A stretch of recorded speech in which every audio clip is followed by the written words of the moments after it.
I've always loved running. It's not so much for the physical benefits, but the mental benefits. Whenever I'm confused, frustrated, angry, I go for a run, and 9 times out of 10, I either come up with a solution or I feel calmer about the predicament that I'm in. In 2011, I entered into an ultramarathon. On race day, I was about a quarter of the way through the ultramarathon. I got trapped by a fire. I received burns to 65% of my body.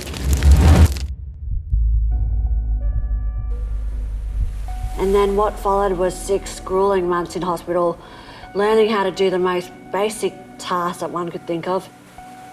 My doctors and nurses, they tried to prepare me for the realities of my life. They said, you're not going to be that physical girl anymore. You won't be able to do these crazy ass adventures. You won't be able to run. And when I heard that, I was so infuriated, because it was almost like they wanted me to be happy with a really small life. And I remember I made the decision then and there to do an Ironman one day. I had no idea what an Ironman was.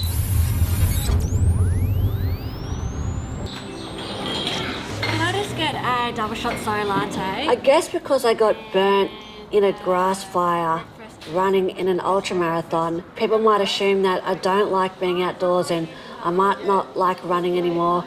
But the opposite is true. Like, the outdoors is my therapy.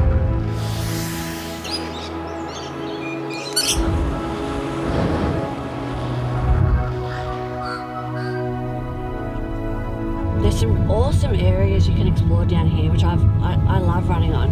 So there's the beaches and the cliffs and the headlands, which involve a lot of rock scrambling. But then you can drive half an hour inland and you've got some awesome country, lots of mountains and trails and hikes and everything. So trail running is a physical sport, but I think more than that, it's a mental sport. You learn how to endure, you learn to be tough in your mind and to keep going even if everything is screaming at you to stop.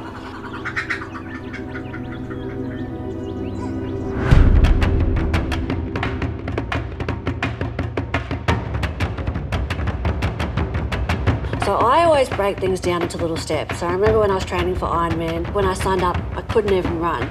So thinking I would swim 4 kilometres, then ride 180 kilometres, then run a whole marathon, it was kind of stupid. But I didn't focus on doing the whole day. I would just think, what's the one small step that I could do today that's going to help me get there? We have this idea that if something is challenging, then it's bad for us. And I think the opposite. I think if something is challenging for you, well, then that means it's stretching you and it's forcing you to grow and it's forcing you to become more.